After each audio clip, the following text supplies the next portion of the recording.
Nature égale futur. Comme un poisson dans l'eau.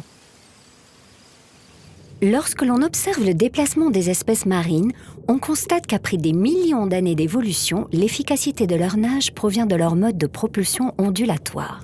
Pour se mouvoir, ces espèces propagent une onde le long de leur corps, de la tête vers la queue, générant ainsi une force physique qui les fait avancer. Il n'y a donc pas de turbine ou d'hélice dans le monde marin. L'anguille, par exemple, est le modèle naturel le plus performant de nage, à la fois rapide et souple, et tous les poissons sont capables de s'adapter aux contraintes qu'ils subissent dans les courants. Ce mouvement naturel est aujourd'hui une nouvelle source d'innovation pour produire de l'énergie. La membrane et l'énergie est vraiment biomimétique. On a l'impression, quand on la voit bouger dans le bassin, de voir une anguille se déplacer sur le fond. Donc c'est un mouvement d'ondulation qui a été imaginé pour récupérer de l'énergie.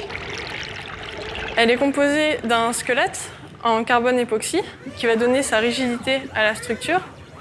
Et elle est recouverte d'une peau, d'une membrane en caoutchouc qui va capter la pression du fluide et déformer le squelette. Donc on a l'énergie cinétique du fluide qui va arriver sur la membrane, qui va la déformer. Moi, je travaille essentiellement sur le comportement de la membrane, sur quels paramètres on peut jouer pour qu'elle se déforme mieux, donc qu'il y ait une plus grande courbure et ainsi qu'on puisse récupérer plus d'énergie. Et une fois qu'elle est déformée, on a un système assez simple de bobines et d'aimants qui vont être en mouvement relatif l'un par rapport à l'autre. Et donc c'est ce mouvement-là qui crée de l'électricité. Ces convertisseurs électriques sont un peu comme les muscles des poissons. Des tests sur un prototype 1/6 dans un bassin générateur de courant de l'Ifremer à Boulogne-sur-Mer, mais également des tests sur des modèles numériques, ont permis de valider la production d'électricité de cette future hydrolienne.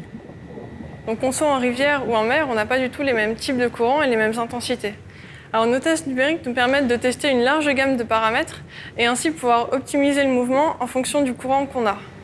On peut s'adapter en termes de déformation de la membrane, notamment avec les convertisseurs qui sont réglables et ajustables en fonction du courant.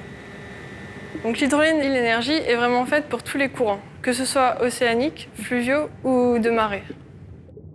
Sa capacité à fonctionner dans des courants marins à partir de 1 mètre par seconde permet d'installer cette hydrolienne dans 1000 fois plus de lieux que les hydroliennes existantes et dans de très nombreux fleuves partout dans le monde.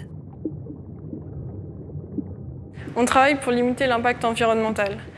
Donc on a déjà un mouvement qui est assez fluide et qui ne perturbe pas de front les courants. Donc ça déjà c'est un atout majeur. Et ensuite on travaille aussi sur tout ce qui est caoutchouc et matériaux pour essayer d'être un maximum respectueux de l'environnement.